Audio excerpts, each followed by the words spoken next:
صدیق اکبر رضی اللہ تعالیٰ عنہ سے پوچھا گیا آپ کی سب سے زیادہ دلی 3 خواہشیں کیا ہیں؟ چلے میں ایک سوال آپ سے بھی کر لیتا ہوں جو یہاں موجود ہے کہ اگر آپ سے کوئی پوچھے the most favorite desires، اپنی خواہشات سوچے کہ اگر 3 خواہشات کوئی کہے کہ سب سے آپ کی زندگی کی سب سے اہم خواہشات کیا ہے تو چیک کرنا صدیق اکبر رضی اللہ تعالیٰ کی 3 خواہشیں دیکھو.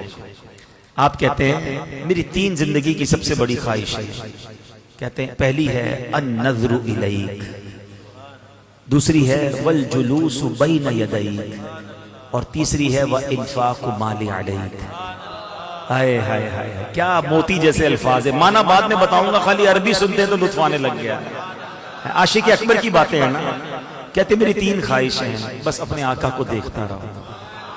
النظر الیک وانفاق مالی علیک، میں نبی پاک پر اپنا مال خرچ کرتا رہوں. والجلوس بین یدیک، میں بس نبی پاک کے قدموں میں حاضر رہوں، میں ادھر ہی بیٹھا رہوں. اب دیکھو عاشق اکبر کی خواہشات تھی نا، اللہ نے یہ تینوں کیسے پوری کی ہیں. پہلی خواہش والنظر الیک، بس آقا کو دیکھتا رہا.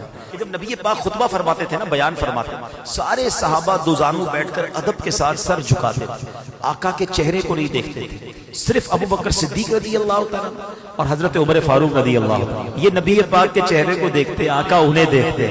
وہ نبی پاک کو دیکھ کر مسکراتے، آقا انہیں دیکھ کر مسکراتے. تو اب پہلی خواہش النظر الیک، آئے ہائے کیسے پوری ہوئی.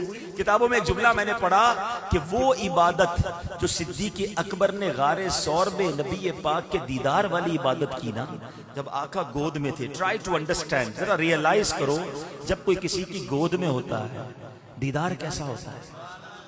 آنکھیں کیسی دیکھی ہوں گی، ابرو کیسے دیکھے ہوں گے، داڑھی کیسی دیکھی ہوگی، پیارے آقا کے مبارک کان کیسے دیکھے ہوں گے، اور کتنا جی بھر کے دیکھا ہوگا. علماء کہتے ہیں جس وقت صدیق اکبر نبی پاک کا اس وقت جو دیدار کر رہے تھے، کائنات میں وہ عبادت کوئی اور نہیں کر رہا.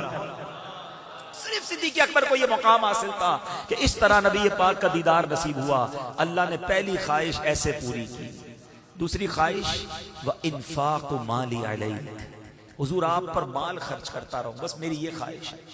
آپ نے ایک بار نہیں، ایک سے زائد بار نبی پاک کی بارگاہ میں اپنا سارا مال پیش کیا. پہلے ایک اور بات بتاؤں کہ پیارے آقا علیہ الصلوۃ والسلام حدیثوں میں لکھا کہ صدیق اکبر رضی اللہ تعالیٰ عنہ کا مال یوں استعمال فرماتے تھے جیسے اپنا مال استعمال فرماتے ہیں.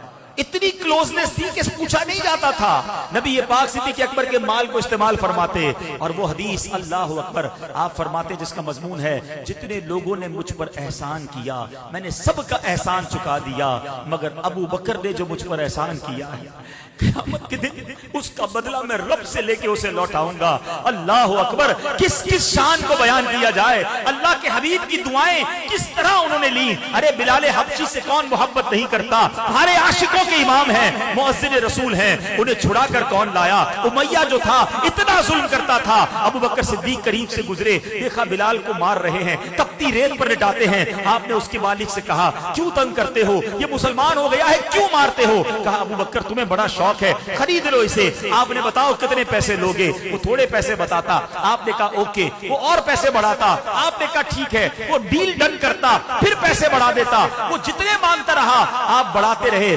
آخرکار ایک رقم پر فیصلہ ہو گیا. آپ نے جب پیسے دیے، امیہ پتہ ہے کیا کہتا ہے؟ کہتا ہے ابو بکر تم تو بڑے کاروباری تھے، تمہارے کاروبار کی میں نے بڑی باتیں سنی، تمہاری ڈیل بڑی زبردست ہوتی تھی. آج تم نے کیا کیا؟ جو مانگا تم نے دے دیا، بڑا مہنگا غلام خریدا ہے. اللہ اکبر. ابو بکر صدیق کہتے ہیں اے امیہ تم بلال کی قیمت کیا جانو، تمہیں کیا معلوم یہ کون ہے. ارے تم اس سے زیادہ مانگتے، میں تمہیں اتنے دیتا.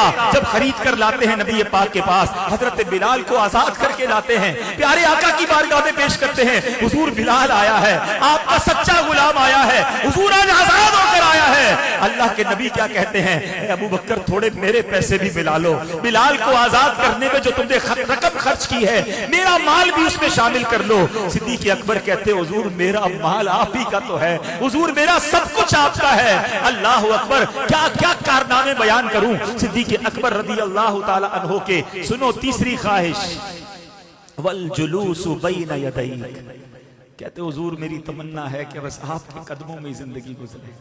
زندگی تو گزاری مگر جب وفات کا وقت قریب آنے لگا، آقا تو تشریف لے جا چکے تھے نا دنیا سے ہیں، مگر صدیق اکبر رضی اللہ تعالیٰ عنہ نے وصیت کیا کی، کہتے دیکھو جب میرا وصال ہو جائے نا تو میری میت کو نبی پاک کی بارگاہ میں لے جانا، روضے کے سامنے رکھ دینا اور یہ کہنا کہ حضور ابو بکر حاضر ہے، اگر اندر سے اجازت مل جائے تو ساتھ دفن کر دینا، اجازت نہ ملے تو جنت البقیع میں دفنا دینا۔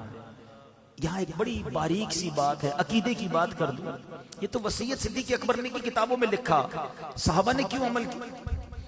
کیونکہ صحابہ جانتے تھے کہ حضور مزار میں حیات ہیں، سارے صحابہ کا اس وصیت پہ عمل کرنا کہ حضور سنتے بھی ہیں، جانتے بھی ہیں، دیکھتے بھی ہیں، تو زندہ ہے واللہ، تو زندہ ہے واللہ، میرے چشم عالم سے چھپ جانے والے اے عاشقو تمہیں مبارک ہو، یہی صحابہ کا عقیدہ ہے۔ صدیق اکبر کا بھی یہی عقیدہ ہے، ورنہ وصیت کیوں کرتے؟ کہتے مزار پہ لے جانا، عرض کرنا حضور آپ کا یار حاضر ہے، ابو بکر حاضر ہے، اجازت دیں تو اندر دے جانا ورنہ بقیع میں دفنا دینا۔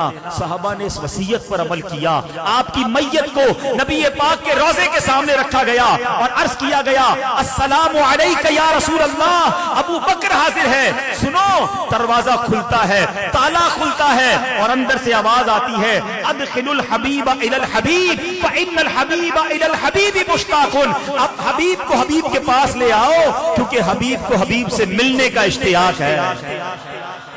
صدیق اکبر آج مزار میں بھی نبی پاک کے ساتھ موجود ہے، والجلوس بین یدیک، ارے آج بھی آقا کے پاس ہیں، آج بھی روضہ انور کے اندر ہیں۔ عاشق اکبر نے 3 تمنائیں بتائی تھیں، اللہ نے وہ تینوں کیسی پوری کی۔ دنیا میں کروڑوں لوگ جب بھی روضہ رسول پر جاتے ہیں الصلاۃ والسلام علیک یا رسول اللہ عرض کرتے ہیں اور پھر صدیق اکبر کو بھی سلام کرتے ہیں، عمر فاروق رضی اللہ عنہ کو بھی سلام کرتے ہیں۔ کیا مقدر پایا ہے۔